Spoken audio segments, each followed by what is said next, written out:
মঘা নক্ষত্রের ক্ষেত্রে আমি মনে করি যারা সরকারি চাকরির প্রচেষ্টা করছেন, সরকারি চাকরির জন্য মরিয়া হয়ে আছেন যে না সরকারি চাকরিই করব এবং দীর্ঘদিন ধরে কম্পিটিটিভ এক্সামিনেশনের জন্য পড়াশোনা করছেন, সেই সমস্ত মঘা নক্ষত্রের জাতক জাতিকাদের পজিটিভিটির মাত্রা কিন্তু বাড়বে।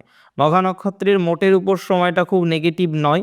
আমি মনে করি মঘা নক্ষত্রে যে সমস্ত জাতক জাতিকারা তারা বিদেশ যেতে চাইছেন তাদের টাইমিং ভালো, হেলথ মোটামুটি থাকবে, পিতার সাথে সম্পর্ককে নিয়ন্ত্রণে রাখতে হবে এবং অনেক পুরনো বন্ধুর সাথে সম্পর্ক খারাপ হলে সেক্ষেত্রে সযত্নে রাখুন এবং সবথেকে ইম্পর্টেন্ট ভেহিকেল কেনার ক্ষেত্রে সচেতন থাকবেন। হঠাৎ করেই ভেহিকেল কিনে নেবো, এটা কিনে নেবো, ওটা কিনে নেবো, এই ধরনের বিষয়গুলির মধ্যে না জড়ানোই আপনার জন্য বেটার হতে পারে।